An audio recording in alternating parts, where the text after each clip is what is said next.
Oke, assalamualaikum warahmatullahi wabarakatuh, teman-teman.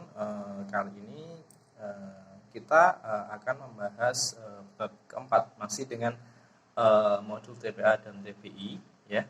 Bab keempat ini adalah teori bilangan seperti itu. Ada beberapa hal yang harus kita ketahui terkait dengan teori bilangan yang harus kita pelajari. Yang pertama adalah sifat-sifat penjumlahan, perkalian dua bilangan. Kemudian akar dan kuadrat. Yang terakhir adalah KPK dan FPB seperti itu. Nah, untuk yang pertama kita akan mempelajari tentang sifat-sifat penjumlahan dan perkalian dua bilangan. Ada beberapa teorema dasar yang harus kita pahami ya terkait dengan itu semua. Yang pertama adalah sifat penjumlahan dan perkalian dua bilangan. Yang pertama adalah komutatif. Merupakan pertukaran letak tempat untuk bilangan yang awalnya di depan dirubah letaknya di belakang ataupun sebaliknya. Oke. Teorinya seperti ini. Jadi kalau misalnya ada bentuk dua bilangan nih, A dan B. A plus B itu akan sama dengan B plus A. Kemudian A kali B itu sama dengan B kali A. Artinya apa? Dalam hal perkalian dan penjumlahan dua bilangan ini, mau di bolak-balik itu nggak jadi masalah. Mau A di depan, B ataupun B di depan, ataupun sebaliknya itu tak masalah. Contohnya seperti ini. 15 plus 24 itu sama dengan 39. Akan sama halnya dengan 24 tambah 15 juga sama dengan 39. Kemudian 67 kali 38 itu sama dengan 2546. Itu sama saja dengan 38 kali 67 sama dengan 2546. Jadi mau dibolak-balik itu sama saja seperti itu. Itu untuk yang sifat komutatif. Kemudian yang kedua adalah sifat asosiatif, ya. Sifat asosiatif merupakan pengelompokan bilangan yang akan memberikan hasil yang sama walaupun dikelompokkan dengan cara yang berbeda. Ya. Secara matematis ditulis seperti ini. A ditambah dalam kurung B plus C itu akan sama dengan dalam kurung A plus B ditambah dengan C. Kemudian A kali dalam kurung B kali C itu akan sama dengan A dalam kurung A kali B kali C. Jadi sama dengan komutatif, mau dibolak-balik juga nggak masalah untuk yang seperti ini. Misalnya seperti ini. 5 plus dalam kurung 2 tambah 1. Ya, mau dikerjakan dalam kurungnya dulu, itu nggak masalah. Atau mau dijumlahkan langsung juga nggak masalah. Itu sama dengan 5 plus 3 sama dengan 8. Ya, ini dalam kurungnya dijumlahkan terlebih dahulu. Akan sama hasilnya dengan dalam kurung 5 plus 2 plus 1. Ya, jadi 5 dan 2-nya ditambahkan dulu itu juga nggak masalah. Itu sama dengan 7 plus 1 sama dengan juga 8. Seperti itu. Kemudian 6 kali dalam kurung 2 kali 3 itu sama dengan 6. 2 kali 3 itu sama dengan 6 juga, sama dengan 36. Oke, dalam kurungnya dikalikan dulu untuk bentuk yang seperti ini. Kemudian akan sama hasilnya dengan dalam kurung 6 kali 2 kali 3. Jadi dalam kurungnya 6-nya dulu dikalikan sama 2, baru dikalikan 3. Hasilnya juga sama, 36 seperti itu. Next selanjutnya adalah sifat distributif. Oke. Merupakan penggabungan dengan cara mengkombinasikan bilangan dari hasil operasi terhadap elemen-elemen kombinasi tersebut.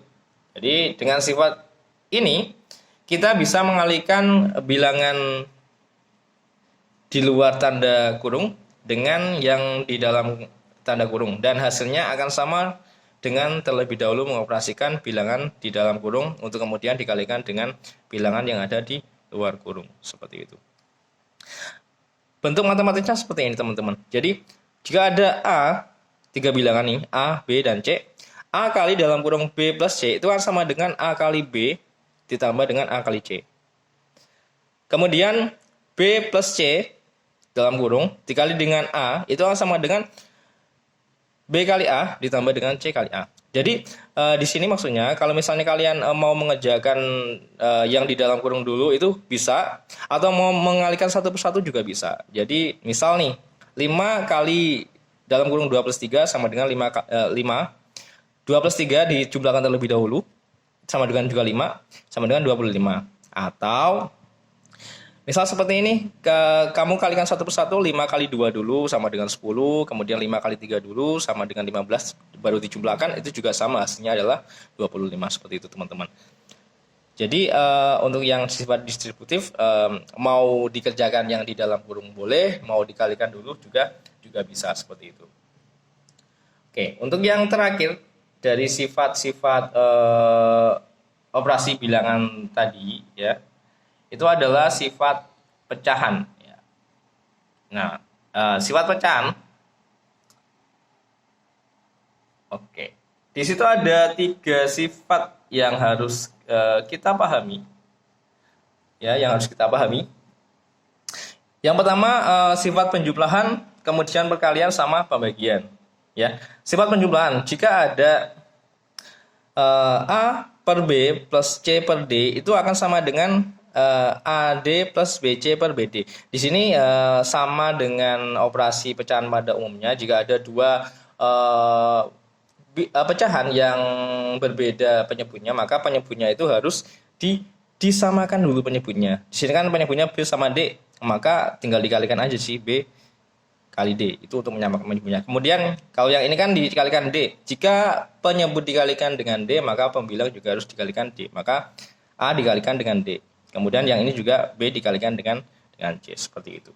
Kemudian nanti jika ada perkalian dua pecahan, A per B dikali dengan C per D, itu kan sama dengan AC per BD. Jadi kalau dalam perkalian, nanti yang pembilang kamu kalikan dengan pembilang, yang penyebut kalian kalikan dengan penyebut, seperti itu. Kemudian yang ketiga adalah bentuk bentuk pembagian, seperti itu ya. A per B dibagi dengan C per D itu sama dengan A per B dikali dengan D per C. Jadi dirubah operasinya ke perkalian, tapi dibalik, seperti itu ya. Yang awalnya C per D jadi D per C. Itu akan sama dengan AD per BC, seperti itu. Contohnya seperti ini teman-teman. Jadi ini untuk yang penjumlahan dulu ya. Oke. 2 per 3 plus 5 per 7 itu akan sama dengan berapa gitu kan. Kita samakan dulu penyebutnya. Ini dikalikan untuk menyamakan penyebutnya. 3 kali 7 ya. Yang ini dikalikan 7, penyebutnya dikalikan 7, maka duanya juga dikalikan 7 ya. 2 kali 7. Kemudian yang ini penyebutnya dikalikan 3, maka pembilangnya dikalikan 3. Jadi 5 kali 3 sama dengan 14 plus 15 per 21 sama dengan 29 per 21. Kemudian untuk operasi yang perkalian, 5 per 4 kali 1 per 3. Tadi penyebut kali penyebut, pembilang kali pembilang. Itu sama dengan 5 kali 1 per 4 kali 3. Sama dengan 5 per 12. Seperti itu teman-teman. Kemudian nanti yang terakhir adalah bentuk pembagian. Jadi ada 11 per 13 dibagi dengan 2 per 3.